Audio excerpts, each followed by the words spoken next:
Efendim hoş geldiniz, sefalar getirdiniz. Bambaşka Sohbetler'de NTV ekranlarında beraberiz. Bugünkü programın kod adı Oğlan Bizim Kız Bizim. Efendim hanım kızımız sesiyle hepimizi çok büyüleyen, çok kıymetli bir ses sanatçısı. Çok kıymetli isimlerle birlikte çalıştı.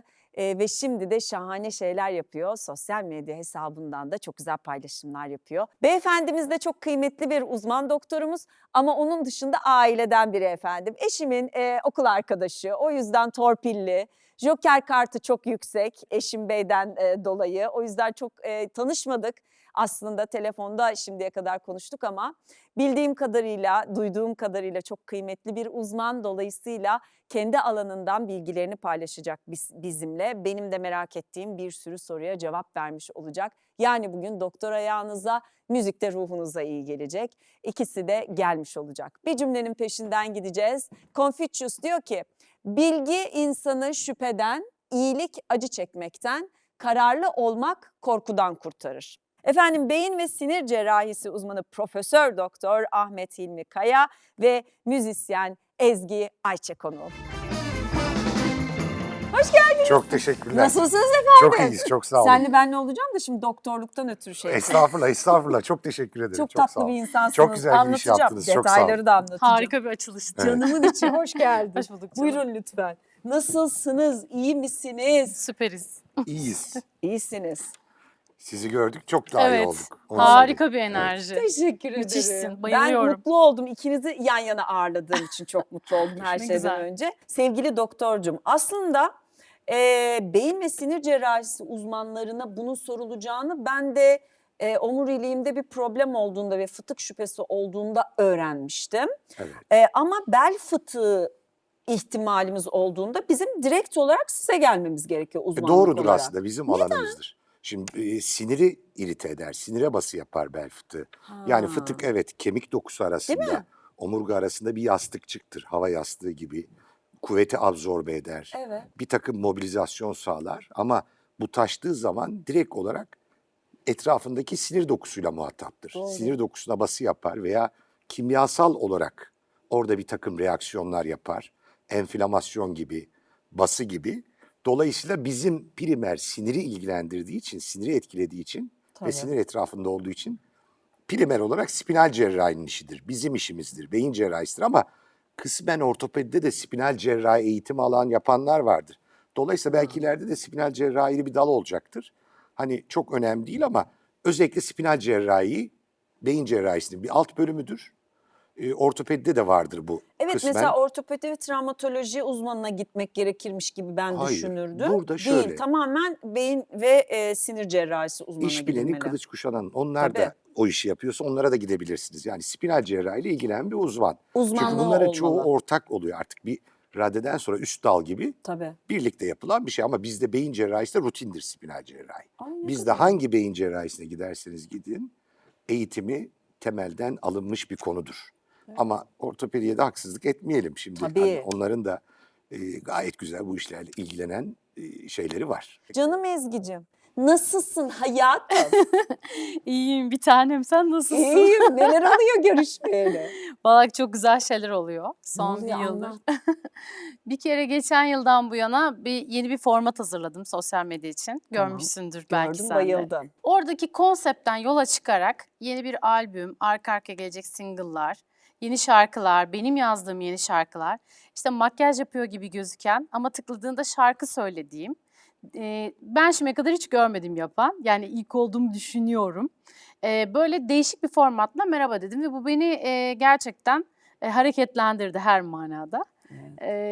Çünkü ben bugüne kadar çok fazla iş yapmış birisiyim evet ama Evet. kendini aslında şarkıcılık anlamında çok iyi ifade edebildiğimi düşünmüyorum. Çünkü düşünmüyordum geçen yıla kadar. Çünkü insanlar evet iyi bir şarkıcıyım ama insanların bununla ilgili bir fikri olmadığı takdirde bir anlamı olmuyor. O yüzden bunu olabildiğince çok çeşitli, farklı yönlerde vermek istedim, sunmak istedim. Evet Bu da iyi bir yol oldu. Hikayende aslında şöyle bir şey var. Anne baba müzik öğretmeni değil mi? Evet, Yanlış aha. bilmiyorum. Anne baba müzik öğretmeni. Müziğin içine doğuyorsun. Müzikle büyüyorsun. Hı hı. Şahane isimlerle çalışıyorsun yani. Evet. Sezen Aksu'su, Ajda Pekkan hani Evet. kim kalmış yani? Hepsiyle Evet. çalışıyorsun. Ve ben hatta en son sene Ajda Pekkan konserinde izlediğimde aman Allah'ım neler yapıyor bu kadın dedim sahnede yani. Ajda Hanım tabii ki tartışılmaz Evet. bir süperstar yani elbet. İkon. İkon tabii ki yani bu hiç tartışılmaz ama ardındaki müzisyenlerin önemini o kadar güzel anlattın ki bana. Bütün her şeyi organize Evet. ediyorsun, Ajda Hanım'a destek oluyorsun. Her şeyinde yani. Aslında- Ama şarkıyı da söylüyorsun Evet. ama oradan onu da kontrol ediyorsun. Dedim ki aman Allah'ım bu nasıl bir şey yani? Ya çok enteresan. Ben ekibe Behzat Gerçeker'le şöyle baştan başlayayım. Yarım Sevda ilk şarkım. Evet, Samsun Bey beni Behzat Gerçeker'le buluşturdu. evet. İlk onların albümünün çıkış parçası olan Yarım Sevda'yı İspanya'da klip çekerek hikayemize başladık. Bir dönem Evet. onlarla guest sanatçı olarak sahne aldım. Konuk sanatçı Evet, oldun. 2 yıl kadar Embe'yle. Sonra Behzat Bey beni Ajda Hanım'a götürdü. Aslında ben şarkı yazmıştım Ajda Hanım'a. İkisi Türkçe, ikisi İngilizce şekilde. Yani orkestra gibi bir düşünce asla yoktu aklımda. Ama Ajda Pekkan seni gördü. Ajda Hanım çok farklı birisi. Tabii. Yani çok uzaktan çok iyi bir şeyi çok hızlı şekilde Evet, fark edebilen bir evet. kadın.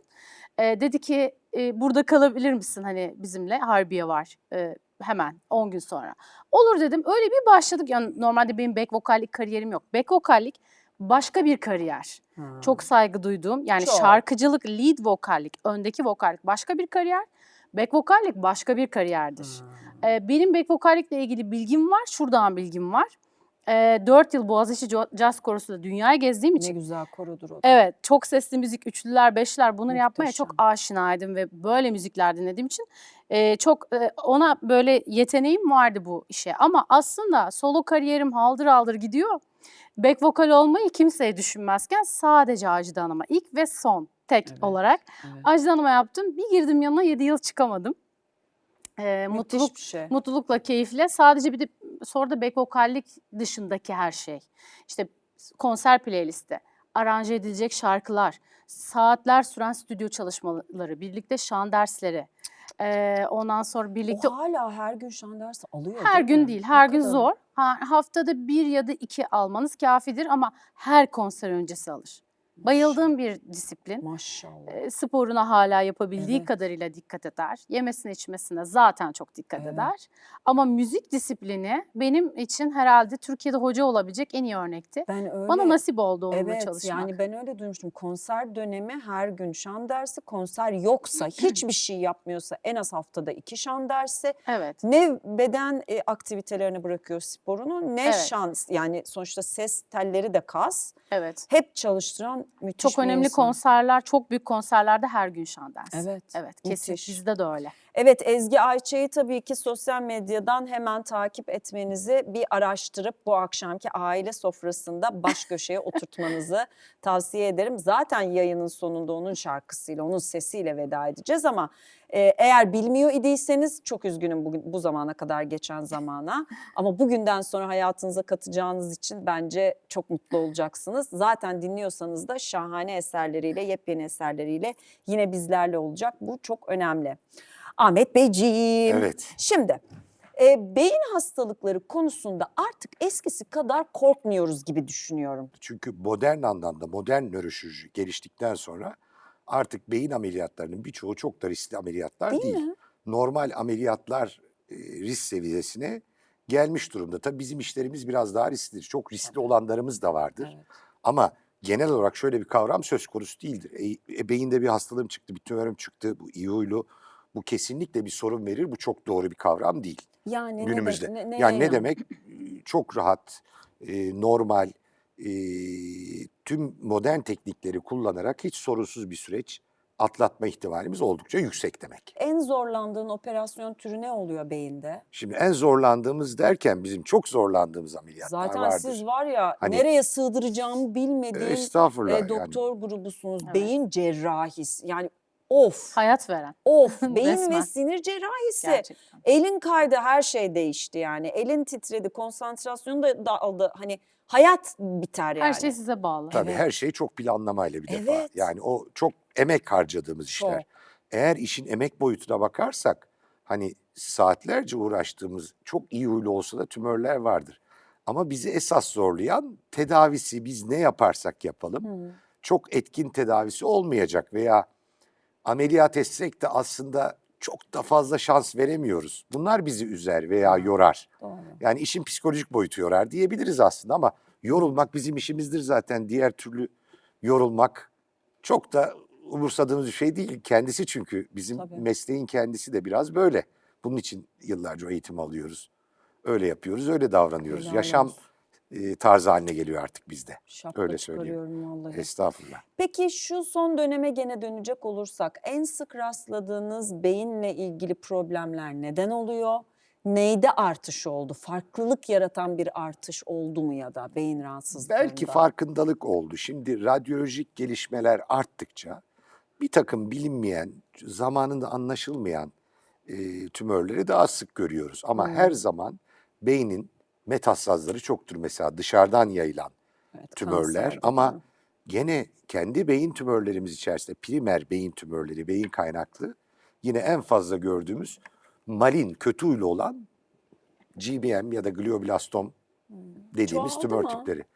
Vallahi çoğaldı diyemeyiz. Bence tanı daha çok arttı. Ha. Daha çok farkındalık oluştu. Şimdi teknoloji geliştikçe insanlar daha çok ulaşabiliyor Tabii. sağlığa. Zamanında bilinmiyordu. Çok ihmaller vardı. Evet. Teşhis koyulamıyordu. Evet. Dolayısıyla ne kadar bir ortamda onu tespit edebilecek argümanlarınız artarsa siz o kadar daha çok tespit edeceksiniz. Ama buradan işte son yıllarda şu oldu, şu değişti, beslenme alışkanlığı değişti, arttı demek çok bilimsel bir yaklaşım olmaz. Bunu çok yönlü Yani araştırmak lazım. teknolojinin beyine etkisi konusunda henüz bilimsel bir çalışma ve kanıt var mı? İşte diyorlar ya telefonu bu kadar çok kullanmak, beyne yakın kullanmak, işte 5G, Evet. 4G bunlar böyle çok söylendi ya. Bununla ilgili net bir bilimsel Bazı çalışma yayınlar var. var Bazı mı? yayınlar bu radyo etkisinin, radyoaktif etkilerin bunu arttırdığını söylüyor. Hatta çok uzun süreli aynı bölgede tutmayalım. İşte mikrowave etkisi var beyne gibi. Ama genel son net çalışmalara baktığımız zaman bu her zaman böyle değil. Değil mi? Çünkü bilim gelişiyor. Bazen bu bilim gelişirken diyoruz işte buna zarar veriyor, ediyor. Hep bu tarih boyunca var. Tabii. İnanın bana hani buharlı makine bulunduğu zaman da demiştir birileri. Evet. Çevre kirliliği yapıyor işte sağlığımızı Tabii. bozuyor. Öyle değil. Böyle ilerleyeceğiz.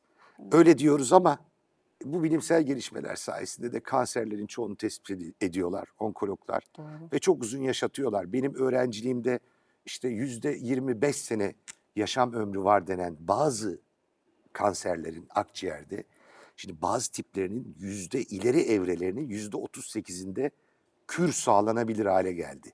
Dolayısıyla evet böyle bir etki olabilir ama böyle vazgeçmeyeceğiz. Doğru söylüyorsun. Bunların da bazı şeyler çok mesela çevre kirliliği evet bile bile. Hani bunları da böyle algılamamak lazım.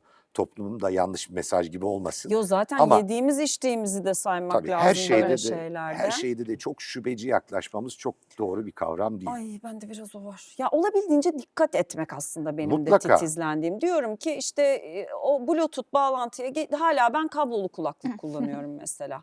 Diyorum ki ne gerek var yani? Bir tek kablosuz kulaklık burada ekip arkadaşlarımla bağlantı kurabilmek için kullanıyorum. O da telefona bağlı değil ama bir yerlere bağlı işte. Onun dışında hala kablolu kulaklıkla yaşayan biriyim. Ben biraz korkuyorum galiba. Mutlaka biraz ayarlı kullanmamız önemli. Evet. Ama ne kadar kaçabiliriz ki? Evet, Ben zaten Gerçek hayat o kaçınamayacağını zaman düşünüyorum. Tabii canım al haftada 2 gün 6 saat kulağımda yani bu kulaklık. Kaçış Ben yok. şimdi nereden kullanmıyorum desem ne olacak? yalıtmamız lazım kendimizi. O da psikolojik iyi bir şey değil. Hani buna psikiyatristler daha iyi cevap verir ama Evet, bu sefer psikoloji bozulacak. Tabii, tabii. Sağlık Evet, kurmak evet, bak Allah evet. diye anksiyetik bir tip olmak da var. Canım Ezgi'cim şimdi konserden konsere gidiyorum dedin. Bunları da bir anlatmanı istiyorum. Tabii şunu hiç sordun mu kendine? Ben niye bu kadar sakladım kendimi? Neden bunlara zaman gelmedi dedin mi? Ben geç olsun güç olmasıncıyım ve Evet. her şeyin doğru bir zaman olduğunu düşünüyorum. Kendi şahsi hayatımda böyle bakarım yani. Evet. Ama sesin çok güzel olduğu için daha önceden sanki böyle seni tanımalı, seni dinlemeye başlamalıymışız gibi bir duygusu var bende. Çok doğru ve bu soruyla çok karşılaşıyorum. Bunun bendeki tam cevabı şu. Aslında ben elimden gelen her şeyi yaptım. Mesela ilk single'ım çıkışı 2017. Evet. Oradan beri düzenli şekilde single yaptım, sahnelere gittim vesaire ama bazen kader sizi çok hızlı bir şekilde koşmaya çalışsanız bile tutup sizi başka bir noktaya sürüklüyor. Ben onları yaşadım ve bu yaşadığım şeylerin olumlu olduğunu düşünüyorum. Evet. olabilir Yani siz bir şeyler planlıyorsunuz kendiniz için Ama başka tarafında sizin için daha güzel planları var. Yani evet, ben de isterdim belki çok daha erken yaşlarda ama peyzaj mimarlığı okumak, master Evet, yapmak, evet. işte çalışırken her şeyi bırakıp müziğe dönmek, o kadar çok şey yaptım ki hayatımda. Bunlar biraz vakit alıyor. Bunları yaptığım için de mutluyum. Yani ben memnunum şu an. Uzun bir süre anksiyete yaşadığım oldu bununla ilgili açıkçası. Sonrasında barıştım ben bu mevzuyla. Dedim ki benim kesinlikle yaşadığım her şeyin hayatımda bir anlamı var beni oluşturan. O yüzden ve şuna da çok inanıyorum. Artık global çağ öyle bir durumda ki ne yaşın, ne ülkenizin hiçbir anlamı kalmadı. Yani şu an çok güzel eserleri arka arkaya koyun. Yani burada en önemli şey tabii ki stabilite. Tabii. Yani istikrar daha doğrusu. Bunu yaptığınız sürece zaten belki 20 yıl önce çok zor olan bir şey şu an çok kolay. Yani dünyaya sesinizi duymanız artık mesela daha kolay. Peki şimdi sosyal medyada dedin ya koyduğum şarkı bir Evet. sosyal platformda dünya çapında oldu, bir sosyal platformda da Türkiye'de çok Evet. viral oldu. Bunun geri dönüşü sana ne oluyor? Yani şunu sormaya çalışıyorum. İşte ekstraların mı çoğalıyor? Evet, Salon öyle oluyor. sahnelerin artıyor ya Hı da hı. konserlerin daha çok mu doluyor? Yani bunun birebir, çünkü ben şunu anlamak istiyorum. Baktım, seni dinledim, beğendim, telefonumu Geçtim. çevirdim. Bitti. Bayıldım. Belki birkaç tane müzik aplikasyonunda ismini girdim, sana abone oldum. İşte şarkı listeni indirdim. Arada da arabada dinledim. Evet. Bundan sonrasında sana faydam ne oluyor benim? Yeni dinleyici kitlesi için soruyorum bunu. Aslında şöyle, şimdi bu güzelliğin, bu global kolaylığın bir de dezavantajı var. Her güzel şeyin bir kötü tarafı olduğu gibi sizin de anlattığınız üzere her şeyde geçerli.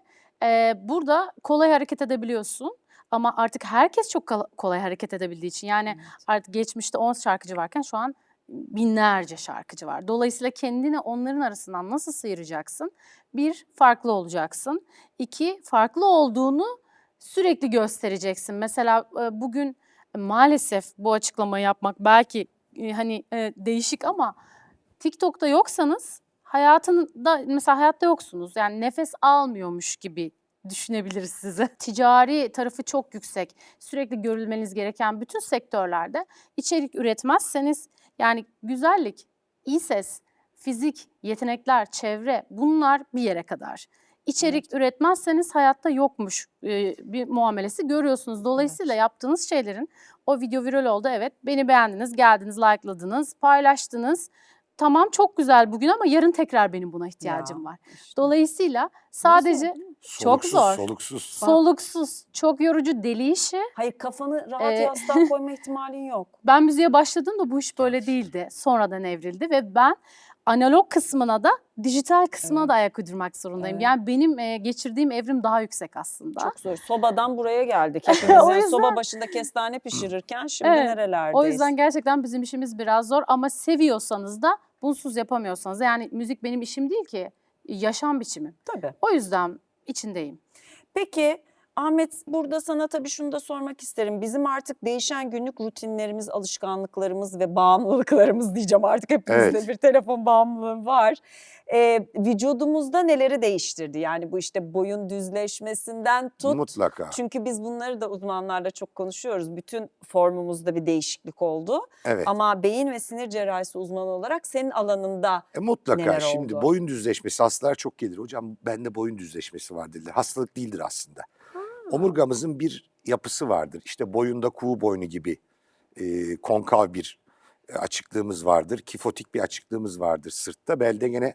Şimdi bu omurga neden böyle? Yükleri biyomekanik çalışmalar göstermiş ki vücudumuz taşıyor. Yükleri en iyi bu şekilde böyle taşıyor. Tamam. Yükler ters binmeye başladığı zaman bu bozuluyor ya da bu bozulduğu için yükler ters biniyor. Yani bu bir hastalık öncüsü bir durum. Evet, boyunda düzleşmesi olan insanlar hafif boyun ağrıları yaşarlar. Kafalarını taşımak onlar için zordur. Tatile giderken yastıklarını götürmek isterler. Yastıklarını özlerler. Ama esas evet bende de vardır. Bizde de beyin cerrahlarının hep mikroskoptayızdır. Aynı şey vardı. Çünkü hayatımız böyle geçer. Şimdi dolayısıyla ama bu da bir evrimdir. Yani bunları kullanmayacak mıyız? Kullanacağız. Bazen açarsın işte sosyal medyanın tehlikeli tarafları. Derler ki şöyle otur böyle otur. Ben bu işi yapıyorum. Ben hayatta böyle oturamam. Böyle bir Zaten. oturmak diye bir dünya Mümkün yoktur. değil. Dolayısıyla burada önemli olan şu. Evet, bu tip durumlar varsa ne yapabiliriz? Basit, hani sürekli egzersiz yapan, abartmadan, sporun da abartısı bizde çok sorunlara yol açar. Hangi spora karşısın? Bizde omurga hastalığı varsa ağırlık kaldırıcı Hı, evet. sporlar, çok zıplayıcı aksiyel planda omurgaya vuran sporlar, Aa, o trambolinler falan çok iyi değil aşırı mi? mekikler iyi olmayabilir. Hani ama trambolinde tabii bir esnek bir durum var. Var. Veya çok mekik gibi esneyici ya da bacak presi. Bacağınızda çok ciddi bele Evet. yükleniyorsunuz. Hmm. Bunu da şöyle söyleyelim. Şimdi bunda alınmalar olabilir. Spor hocaları, eğitmenlerden. Siz zeminde eğer ağır bir spor yapacaksanız bile Tamam. bunu ağır ağır antrenmanlı yapıp zemindeki kas gücünü güçlendiriyorsanız omurgaya fazla yük binmez. Ama şöyle söyleyeyim ben, bu örnek açısından çok iyidir. Bu çok olur dejenerasyonda. Söz gelimi ortopedistler ilgilenir bununla, diz. Ben şimdi yıllar boyunca hiç spor yapmadım diyelim. Ve bir anda bisiklet aldım, heves ettim. Günlerce basıyorum pedala. Hep yük kıkırdağıma binecektir. Aynı bizim belde olduğu gibi diz dokusu ve kıkırdak kan dokusundan, kanlanmadan yoksundur. Kan olmaz, etraftan beslenir. Siz o kıkırdak yapısını bozarsınız. Net sorun kireçlenme. 15 sene sonra diz protezi olabilir. Ama siz ağır ağır bisiklet sürmek sağlıklı bir şeydir. Ağır ağır kas kütlenizi güçlendirirseniz daha sonra bu inatla yaptığınız sporda yük ekleme değil de kasa binecektir. Belde de böyledir. İşte belde de hep bir diski vardır, şudur ama bazı adrenalin tutkunu insanlar vardır spordan dolayı. Evet. Güzel bir şeydir ama Evet. kalbi yorarlar, omurgayı yorarlar ve biz bunlarda mutlaka bir sorun bekleriz. Ama Evet. ne zaman ki alttaki kas yapısını ağır ağır sinsice güçlendirip daha sonra rutin egzersiz alışkanlığı olanlar, işte onlar çok iyidirler, çok avantaj sağlarlar. Kas akıllı bir sistem, refleksi var, tutuyor, bizi engelliyor. Hatta hastalandığımız zaman ağrının büyük sebebi kas spazmıdır. Hani derler ya, masaj yaptırdım geçti, hastalık geçmez. Kas spazmı geçmiştir. Ağrı mekanizmasından birisi. Aa. İyileştim zanneder. O akıllı sistemi mümkün olduğu kadar koruyucu cerrahiler yapıyoruz. Ne yapıyoruz? Lifler arasından girip derinde tıraşlayarak, ederek, milimetrik işte mikro cerrahi Böyle diyoruz ağzım ya. açık kalıyor Ben de. benim böyle. Çok Mikro keyifli cerrahi dinliyor. bu değil mi? Mikro cerrahi deyince çok konuşuruz. Çok ve konuşmak isterim. Bana mikro cerrahi şey gibi geliyor, yani vücudun en az deforme olduğu, müdahale ettiğiniz organın etrafında en az deformasyon yaptığınız, böyle nokta atışı Diyebiliriz. yapıp çıktığınız bir müdahaleymiş Buna gibi. minimal invaziv cerrahi diyelim. Evet. Ama her zaman minimal invaziv de çok iyi demek değildir. Bazen maksimal daha iyidir. Onu seçmek lazım. Bazen her şeyi minimal yapacağız diye eksik yapmayacağız. Anladım. Tıpta çok tartışmalı bir konudur. Mikro cerrahi deyince mikro ameliyattır. Cerrahi kesi yapmaktır biliyorsunuz. Evet. Vücut içerisine ulaşmaktır veya yani ciltten itibaren bir şekilde bir işlemle derine ulaşmaktır. Dolayısıyla mikro cerrahi aslında bizim beyin cerrahisinde olmazsa olmazdır. Tabii. Yaşargil'in. Allah rahmet eylesin. Geçen Canım, sene Allah kaybettik. rahmet- ne Sonsuz kadar, saygıyla. evet. Ama çok önemlidir üzüldüm ve ya. yani bir de şu çok önemli. Father of the Modern Neurosurgery diye geçer. Zürih'te de böyle geçer, Amerika'da da böyle Gazi geçer, Yaşargil. Pakistan'da da böyle geçer. Çok dünyaya mal olmuş Evet. birisidir. Gazi Yaşargil'i ben kızımı götürmüştüm. Tanıştınız, evet. Evet, tanışmıştık. Çok özel bir adam o gerçekten. Çok, İyi çok, ki çok. bizim uzmanımız, Dünya doktorumuz tarihinde oldu. Evet. insanlığa dokunan en Evet. önemli otorite, herkes cerrah diyebilir, dehadır. En Evet, önemli otoritelerden biridir. İşte beyinde onları tariflemiş. Sarnıç dediğimiz alanlar var, daha önce biliniyor. Bunları yıllarca laboratuvarda çalışmış. Beyin dokusuna o zaman monitörlü falan bir şekilde giriliyor. Harvey Cushing'tir ilk yapan. Evet. Yaşargil o yolları çözmüştür. Beyne oralardan girilip içindeki yerlere çok da dokunmadan o sarnıç denir isterler. Yere batan sarnıcı var ya, Evet, su dolu. evet, evet. O bölgelerden hiç beyni yarmadan ulaşılabileceğini görmüştür. Sonra da bunu yapmak için İnanılmaz. lensi kullanmıştır. Tıpkı Galileo gibi, Leeuwenhoek gibi. Birisi hani gökyüzüne baktı, Müthiş. birisi şeye baktı. Dizayn etmiştir cerrahi için mikroskop. Sonra da bunların hepsinin aletlerini dizayn etmiştir. Ve ilk bu işleri yapmaya başladığı andan itibaren insanlık tarihinde işte o beyin cerrahisinde ölümler var ya, Evet. %1'lerin altına düşmeye Azaldı. başlamıştır. Yürüyerek gezmeye başlamıştır hastalar. Bu kadar insanlık tarihine dokunan mutlaka kişiler vardır. Aşıyı bulan Pasteur gibi ama Yaşar gibi bunlardan birisidir. Bunu özellikle bir Türk olduğu için de söylemek istiyorum. Bunu toplum bilmiyor. Muhteşem bir şey. Müthiş bir şey. Deha yani. Evet. Şimdi programımızın sonuna geldik desem inanır mısınız? Daha o kadar çok soru vardı ve o kadar çok konuşacak Ya. şey vardı. Sen bir şarkıyla tabii ki Olur. bitireceksin programı. O yüzden Keyifle. Ahmet'e son bir soru daha soracağım. Tamam. Yaşlılıkta kemik erimesi var. Omurga sağlığını nasıl etkiliyor? Omurga sağlığımız aslında yaşlılıkta daha çok mu bozuluyor? Burada şu çok önemli. Omurga sağlığımız yaşlıkta bozuluyor hepimiz. Şimdi benim 20 yaşındaki MR'ımla 50 yaşındaki MR'ım aynı değil. Tabii. 70 yaşındaki MR 20 yaşındaysa onu ameliyat edeceğiz. Ama 70 yaşında bazen hiç o normal. O yaşa göre normal, hiç bulgu yoksa. Tabii ki. Omurga kırıkları çok önemli. Osteoporotik zeminde gelişir. Osteoporoz olan hastalarda. Yani kemik erimesi diyor. Evet, burada şu bilinç çok önemli. Şimdi kemik erimesinde çok güzel ilaçlar var. Endokrinciler bu işi çok iyi yapıyorlar. Mutlaka gitsinler. Ama kemik erimesi oldu. Omurga kırılınca, omurga kırıldı bir şekilde, çok basit bir harekette. Evet, bunda ağrı olabilir, şu olabilir ama burada önemli olan bu iş daha da artarsa, tedbir alınmazsa, bazen korse veriyoruz, hiçbir şey yapmıyoruz, ameliyat bile etmiyoruz. Omuriliğe bası yapabilir. İşte olduğu zaman o osteoporotik hastalarda hani biz çok güzel cerrahiler yapıyoruz diyoruz ya, iddialıyız. Evet. İşte o zeminde o vidalar tutmuyor. Tutmaz. Yapıyoruz, çok güzel işler yapıyoruz. Özel vidalar, çimentolu vidalar geriye doğru çıkıyor. Ah. Ama orada bir şansımız var. Erken evrede hasta bilinçliyse, biz de onu görürsek erken evrede giriyoruz. Bir iğneyle omuriliğin içerisine aklik bazlı bir kemik çimentosu diye biliniyor. Onu veriyoruz. Hem ısınarak ağrı duygusunu azaltıyor orada reseptörleri yaktığı için. Hem de omurgaya sağlamlık veriyor, daha fazla çökmüyor. Omurga kırıklarında ne olur hani hekimlerini dinlesinler. Zaten bazılarında hiçbir şey yapmıyoruz. Korseyle, disiplinli korseyle 2-3 ay sonra hasta çok rahat edebiliyor. İlaçları düzenleniyor. Eskiden iyi. kemik erimesiyle ilaçlar bir işe yaramıyordu. Şimdi bir sene sonra kemik kalitesinin %30'unu, 40'ını, 50'sini kazanan hastalar var. Müthiş. Diyorum ya, yeni ilaç tedavileri var. Önümüzdeki dönemde daha da iyi olacak. Belki zamanla hiç cerrahi gerek kalmayacak ama şimdi var, işte onları bizim ayıklamamız lazım. Ve önden tedbir. Çok önemli. Çok İyi önemli. ki geldin Ahmet. Çok teşekkür Ben ediyorum. çok teşekkür Profesör ederim. Doktor Çok Ahmet sağ olun, İlmi var Kaya olun. konuğumda, efendim beyin ve sinir cerrahisi uzmanı ve canım Ezgi'cim yayınımızı sonlandıracak. Canım Ceyda'cığım. Hadi bakalım. Hadi bakalım. Ah diyemem, hazırım ayrılığa. Kaç kere döndüm en başına ağla. Uyanıp bulamayınca koynunda, yanında. Ah diyemem, hazırım ayrılığa.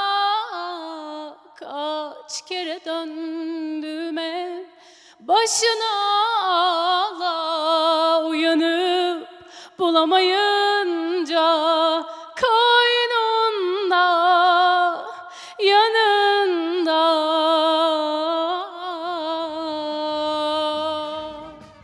Ağzına sağlık.